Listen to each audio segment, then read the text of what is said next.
Hey, good morning. Oh my goodness, it is Friday. Do you know what's happening this time next week on this very day? The Now Honors is happening. The second day of the Power of Pink is happening. We're in the middle of it 1 week from today. And for the first time, the Presidential Lifetime Achievement Awards. For us, we get to do this at the Now Honors is happening all at Brendan Theater, all inside the Palms Hotel and Casino. There's the Presidential Lifetime Achievement. There's Brendan Theater. I cannot wait. I cannot tell you. We get to honor the class of 24. Oh my goodness. Yeah, we're going to have a blast. And I believe this young man that's coming up is going to be in the house. Now, I met this young man through Mr. Awesome. And if you don't know who Mr. Awesome is, look him up. No, I'm kidding. Eric Swanson. You know, you've seen him pop in and out in our lives. You've seen me interview him. I was actually a part of their stages in Arizona. And now I get to invite him into my house. Yep, that's right. Jon Kovach Jr. is here and his screen is blank. There he is. What's happening? Oh my gosh. What's up? This 100-day challenge is so cool. So amazing. I'm so happy to be here. And yeah, congratulations on the Now Honors. This is going to be a monumental event for so many professionals. Monumental. You have to almost whisper it because it's loud, right? I want to scream it from the top of my roof, but I think the neighbors would call, the funny wagons. Do they still have the funny wagons? You don't know. You're too young. By the way, happy birthday tomorrow, Mr. Young man. Like I said, I have shoes older than you, but that's okay. Happy birthday, Mr. Young man. I can't wait to be in that room, but this 100-day challenge was one of the craziest things I ever thought of doing.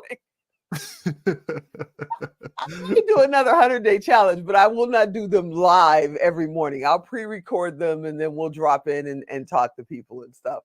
Because I have literally had to, if I had to go out of town, I had to take gear with me, and be able to do the live again. It has been a journey, but you know all about journeys. You were hosting Speaker Hearts in Scottsdale. Wow, was that 3 or 4 months ago already in June? What a year it has been. Yeah, we were in June in Scottsdale. We launched Speaker Hearts, which is truly an initiative to help up and coming and growing speakers improve their story, improve their message, and to share their heart from stage. But part of our initiative is also giving back to the community with our message. It's not just, another professional talk on a professional stage. It's a professional story given to uplift and share and serve so many other people. And we're so excited about the results. We're excited about the community that it's building around the movement of Speaker Hearts. And yeah, it has been like 4 months from that. And wow. I can't believe it. I can't believe October is knocking on our door. Literally, it's in a few days. Yeah, next week. I can't believe it. I haven't even gotten my Halloween costumes ready yet. I'm not prepared. I forgot it was pumpkin spice season. Who knew? Oh, it's pumpkin spice season. I forgot it was pumpkin spice season. Okay, I can't talk to you. I'll talk to you later. Bye. We'll see. Yeah. We'll see you. We'll see you later. We had the opportunity of having you be a part of our domino effect, which is in the mix of being finalized, so we can bring it out for the launch. Wow. But you were one of our interviewees, and I want to thank you so much for being a part of that. But in that interview, you shared a little something that I got to ask you about, because it's still technically kind of a little bit of summer left, because it's going to be 100 degrees here in Las Vegas. What the heck's going on? You had an Olympic dream. Mm-hmm. I mean, and it wasn't just when I was a kid, we put a towel around our neck and we jumped off some furniture and said, I'm a superhero. You were serious about this Olympic dream. Now, how do you go? And I'm not even going to have you tell that story. They got to watch Domino Effect to find out what that's about. Absolutely. Yeah. Go watch Domino Effect. Yeah. Got to watch Domino Effect. December 7th, we're launching the network. Squirrel Network will launch. Squirrel Vision Television. That's when you can see the Domino Effect. Or Amazon Prime has to have first right, so they'll run it a few weeks before that. But how do you get from Mom, Dad, I want to be an Olympic hero to Mom, Dad, I decided I'm going to take the world by stage? Huh? You asking the question gives me chills. I can replay this every single day of my life because you mentioned throwing the towel over your shoulder and jumping on furniture. That's part of the dreaming process. And as a young kid, I always thought I'm going to be doing something great with my life. And that greatness I could only see in my tunnel vision was let's do the hardest sport of all time, which in my mind was the decathlon, a 10 events, track and field. You do everything. You run, you jump, you throw, you do everything. And I knew that that was my destiny. That's what I wanted because the winner or the gold medalists of the decathlon are deemed the title of strongest or most athletic person in the world. Probably not strongest Wow. because that's a different person. and Wow. and I thought to myself, like, that's it. Like, I want to be the most athletic person in the world. And throughout this journey, I won't give away the story and everything, but throughout this journey, I discovered so many gifts, talents, experiences, and just things that I needed to use, and I was neglecting them by pursuing one dream, but I was fulfilling a dream, and I thought to myself maturely, like, I'm just keeping things on hold. I'm just putting things on hold until I get there, and then I'll transition.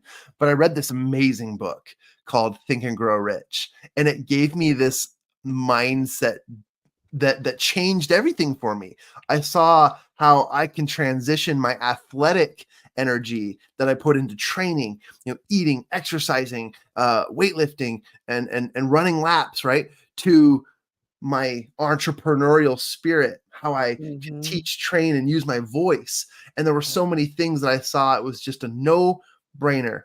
And to this day, I still, like, when I watch the Olympics, I watch the Olympics with the fire of an athlete because I'm like watching every sport, following up. I've got my clipboard, I've got my charts, I'm following up, I'm sending text messages to my friends and families and athletes who are still in the Olympics or competing, and I'm still caring so much about it. I'm there, I'm living it. It's a 2-week marathon for me as well, but I'm not doing what they're Wow. doing. I'm doing it in a different way. And I continue to carry that torch, per se, throughout my life while I speak from stage.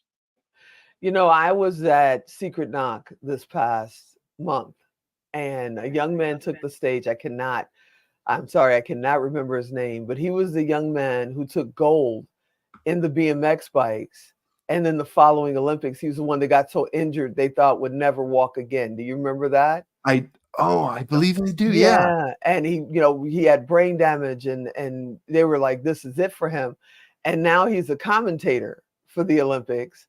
He's walking fine, he's speaking fine, and he just loves the Olympics. He has the same passion that you show for the Olympics, even though he got so injured he almost died. He Wow. can't wait he's not competing again anymore, but he can't wait to be back out there as a commentator, back out there as a fan, and he stays connected.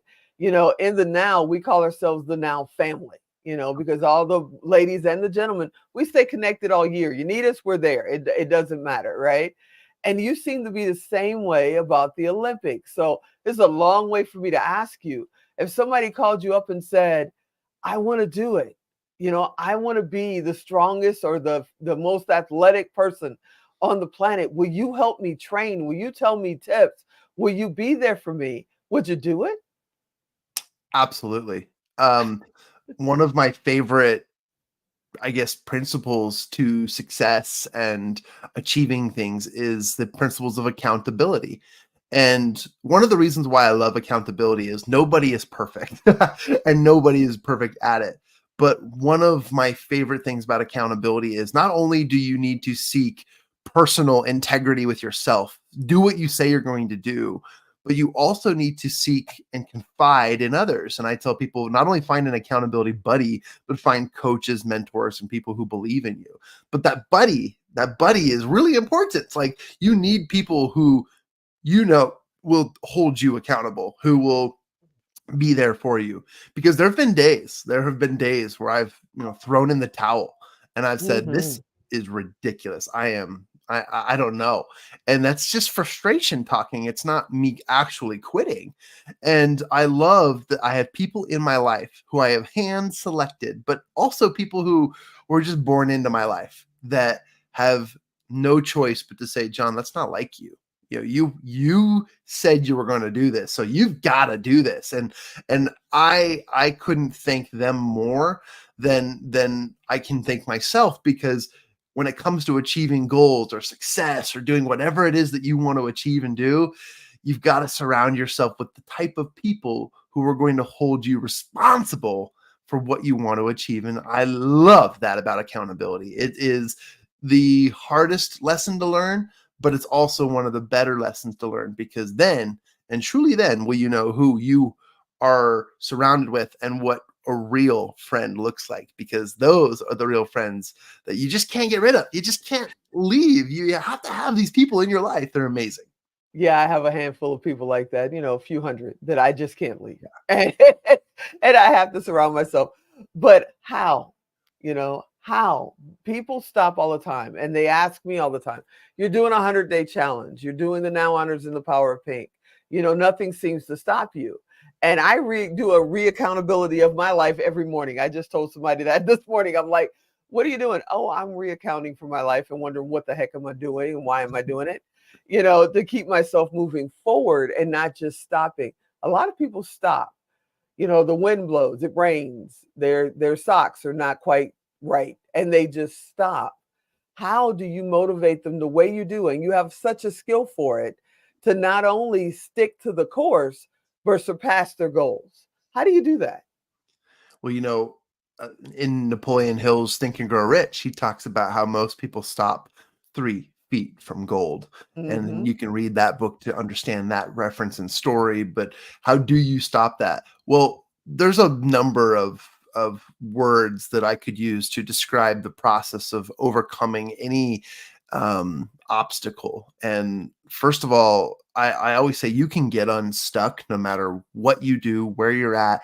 Getting unstuck is part of your grit. It's part of your resilience. It's part of you finding that third gear in your life to achieve what you want to achieve. And it is a powerful sequence. But when you find it, you will realize it has always been inside you. It was never Mm, missing.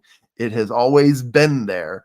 Humans were designed for greatness, and that's what I choose to believe. And because I believe it, it gives me the source of knowledge, energy, and power that I need to do what I need to do. And so the right. how is literally it's in the why. It's in the power behind what you want to do in its existence. So I'm just I know that you can do it. Whoever's listening to this right now, hey, I'm tapping on the window. You can do it. It's already here. It's in you. Just go and grab. Just do it.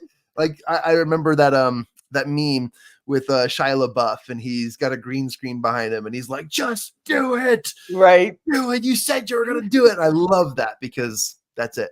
That's all you got to do. You're a young person that has, as my dad used to say, a level head on your shoulders. That's Thank you. probably an old saying that you've heard from a grandparent or something over the years. A level head on your shoulders. You could have done anything with your life. You went from Olympic trials to now standing on stages all over the world, and being an author and a publisher and all of that. What made you choose that course instead of running an empire from wherever you are, running for office? What made you say, you know what, this is what I want to do? I want to help people in this way. Why Mm. is that? The answer's in the question for sure for me, because it was people. Mm. I realized I could do so much more, leave an impact, make an impact, be significant, and provide influence to the world through these modalities. And uh, I've I felt so darn excited to do it every single day. One thing about athleticism is that you have to literally pull yourself out of bed. You have to roll, crawl, drag. There's weights behind you. It is tough. And to all the athletes out there, you are remarkable because of what you do. But when it comes to speaking, podcasting, providing masterminds, doing any of the things that we're doing now, writing books. I literally jump out of bed. The difference Mm. between pulling, crawling, and screaming my way to get to out of bed to literally, I almost levitate. It's like, woo, let's go. Another day. Let's do this. Serving people. There's a stark difference in my life. And it has nothing to do with the desire, but it has to do with the energy behind it and what I can do with those powers. And I feel so connected to that. So I just know that the difference is how it wakes me up. I was taught years ago that when you start a new project or a new service or a new business and you're trying to figure out your target audience, usually 8 out of 10 of the times, your target audience is you 10 years ago, 20 years ago, trying to get you down the road, right? So, where you're sitting right now, what advice would you give John 20 years ago of what's coming? Mm. 20 You know, years I got to ago, what catch advice? you. I love it. I love it. And Tigo, you asked the best questions. 20 years ago, I would have told myself, you know, reject fear, because what you fear now has nothing to do with the success you will experience. And fear is the one thing that keeps us from acting, that keeps us from taking the step closer. um, did I have a lot of fears? Yeah. From social to psychological to internal. And I'm not talking about phobias, that's a different clinical conversation, but I'm talking about things that kept me from saying yes to myself. Mm, Reject fear. In fact, be okay with the rejection part of it, because I was always a yes guy. And there's nothing wrong with saying yes, but I've gotten very picky about how often I say yes, because I want to take the right steps in the right direction. I don't want to deviate from my course anymore. But fear has been one of those things that has kept me from saying yes to the right projects and saying no to the wrong projects. And I would always advise people, like, you don't have to get it right. And you don't have to get it right the first time. That's the entrepreneurial journey, is making the mistakes so that you learn. If you just follow the path that somebody else has blueprinted for you, then you're going to have a perfect record and you're not going to learn the mistakes. Do we all have mhm. to fail? I think we do. I think we all need to have those oops, I messed up, or crap moments where I said crap on a live show. And you have to do those things that make you believe, wow, okay, this clicks for me. I know exactly what I need to do next time. So we have to go through that, but don't let fear get in the way. Reject fear. Get it out. He sucks. He sucks. And trust me, there's been worse than crap said on a live show. Don't worry about that. So now I'm going to flip you on the other end before we get out of here and ask you 20 years from now, what do you hope you look back and see on your journey in the next 20 years? Oh, man, I love that. Thank you. Um, I'm going to say in 20 years from now, I will be saying, man, I'm so glad, John, that you put the pedal to the metal. Like, you were sprinting, not walking, that you left all of it on the floor, on the court. That's the athlete's mentality. Leave it all on the track or leave it all on the field, right?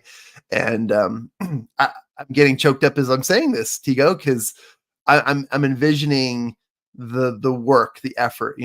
People don't respect you for the work that you're doing. They respect you for the results. And only you can understand the process, the journey, the challenges. And I'll be thanking myself and be so proud that I did not walk, that I did not jog, but that I sprinted to achieve what I wanted to achieve, to help as many people as I'm helping, and to do what we're doing. So there you go. You're amazing. I know you have a new book series coming out. People don't realize, he's the guy over there that you go to in the event who knows everything. He knows when you're coming on stage. He knows where the nearest, coffee place is. He could probably tell you where the restroom is, but he also can talk to you. I watch you in the room and the person who's like, because they're almost time for them to go up. And you just come over and say, it's okay, and you watch them, their nerves go from this to like, and I watch Mr. Awesome do the exact same thing, Eric Swanson. You're amazing at what you do. And what's the new book series that's coming up? Can we get a little inside information before I let you go? Absolutely. Yeah. And the power of pattern interrupt is an incredible way to shake your system and get you ready for awesomeness. We have 2 book series coming out, and these are amazing. We're going to be doing a book series on the power, or the book of frequencies. This is an entrepreneurial, inspiring book with stories on frequency, covering many major awesome topic of frequency, a really, really important topic for today's day and age for entrepreneurs looking to have success. And then the other book is called Survival to Thrival, or the Book of Survival to Thrival. And currently we have not open enrollment. Not anyone can join, but if you know me and if you're interested in becoming a best-selling author with us and co-authoring with other amazing professionals, as well as some celebrities who have been handpicked for this, to improve credibility, to make your difference and share your story in the world, just reach out to me, because we will close those up fast, but they are available, and they're incredible books that we can't wait to release, and to surround ourselves with a community of amazing professionals. So how do they reach out to you? Yeah, you can send me a message on any social media platform. It is Jon Kovach Jr. On all of them. You can also send us an email to Jon, that's JON, at habitudewarrior.com. And it is spelled exactly the way it sounds. But hit me up on social media, because that is the fastest way to reach me. You're amazing. You're fun. I'm so glad that you're one of my kids now. I've just adopted you. Tell your parents it's too late. Yes. That you're one of my kids. And, I always love seeing you walk in the room. I can't wait to see you next time. And thanks for hanging out with me today. See you soon, Tigo. Thank you. Awesome. All right. I hope you enjoyed that episode. I want you to come back next time. And if you don't have your Now Honors tickets, literally, there's like 22 or something left. Go to nowhonors.com. It's next week, people. Next week. All right. I hope you enjoyed this episode. I want you to come back next time. And yes, it's still tomorrow. I'm Tigo. I'll talk to you next time. Have a great day.